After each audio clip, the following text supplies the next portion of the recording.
Welcome back to AM Northwest. Whether you grow your own or buy them, herbs add a delicious depth to your cooking. Here to share ways to save fresh herbs for future use, we welcome back the author of Preserving the Seasons, Holly Capelle. Great to see you again. Thank you. I need this so badly because oftentimes when I get herbs, let's say I buy them at the grocery store, right? They wilt in no time at all.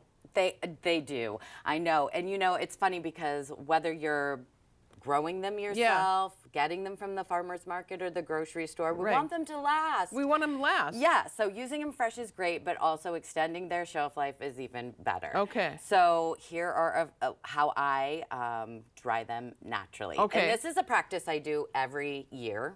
It's something I do intentionally because, you know, it's a great way to like connect with nature and be outside, but also like bring that to your dishes in the winter time. Oh, sure. So it's beyond satisfying. And even if you don't have a large garden full of stuff, maybe you just have a windowsill of herbs or a couple of pots. Do most of these come from your garden?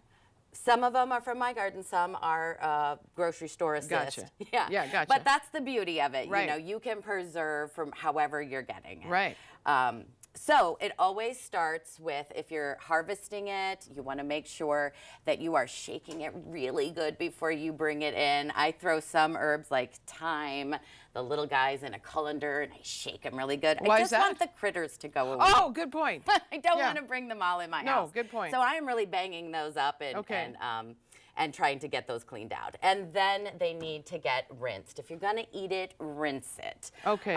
Cold water is the key. A quick rinse for some lighter herbs will be just fine. For some of the hardier herbs, or like in our area, if you're growing them in the garden, it's raining, the mud's getting splashed up on them, they really need to be rinsed. So a cold that makes sense about rosemary for sure. Yeah, rosemary, mint, lemon balm can get real nasty. Yes. So just giving it a rinse in cold water. Okay. After that, I lay it out on a towel on my counters in the kitchen, and I let them air dry for a couple of hours. This is just because if we bundle them up wet, they could mold or turn brown. We don't want that. Is that part of the reason when you put them in the fridge, you know, you put your herbs in a I don't know, Ziploc, you put it in the fridge and they disintegrate so quickly? Yeah, it depends. Like if you rinse them first, if you didn't, wrapping them in a paper towel also can help keep them a bit fresher. So inside your plastic bag, but in a paper towel. Okay. That will buy you a couple of days. But I interrupt you, so let it dry for a couple hours. Yeah, just let it dry for a couple of hours, and so you're not working with soaking wet herbs. Okay. And then from here, you can lay it out onto screens. You want good airflow. That's the key. And it's all about not having brown herbs. So these longer herbs, they can sit on like a cookie sheet. This is a dehydrating rack that I'm just using. You can dehydrate your herbs, but any sort of quick method for drying can compromise them, and their shelf life won't be as long. So if you can slowly do it naturally, you'll get a longer shelf life. And then even window screens with the metal mesh, avoid the hardware cloth. These are perfect for the really small stuff that dries and shrivels up and might just fall right through the holes of this. Yeah, sure.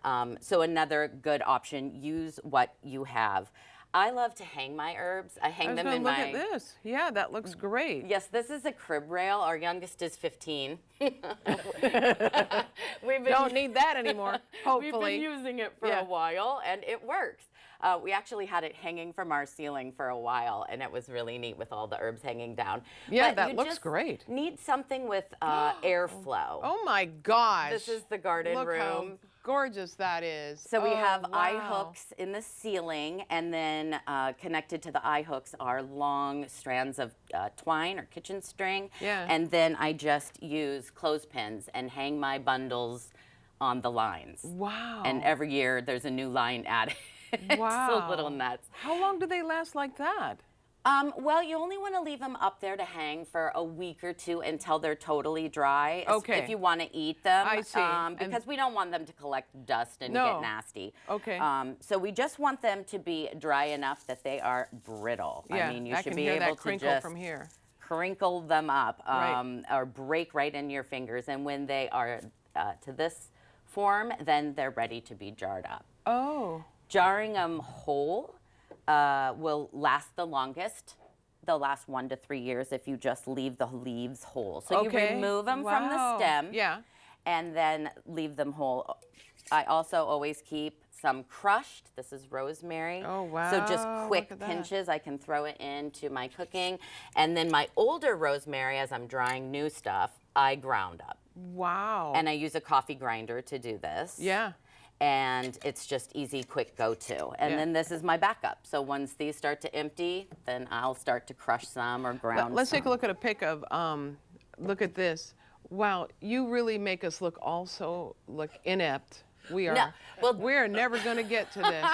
No, Holly, you are amazing. Seriously, you're amazing. I mean, not only are you doing something that's functional here and tasty, but it looks beautiful. Yeah. Well, it doubles as my decor. We have a small house. I love it. Oh my God. Yeah, we've got to make it look good too. Wow. Okay, but once again, I interrupted. You were saying. Oh no, you're fine. Also, I'm not amazing. This is all easy to do. Anyone can do this, and that's the beauty of it. Yeah, so if you want to bundle them up like I do, you just want to remove the leaves from the first couple inches. Yeah, where we're going to connect the string. Okay. This will help us to avoid any mold. And you just want to do about like 5 strands or so. Rosemary, that's enough. Some are smaller. You might be able to sneak in a bit more.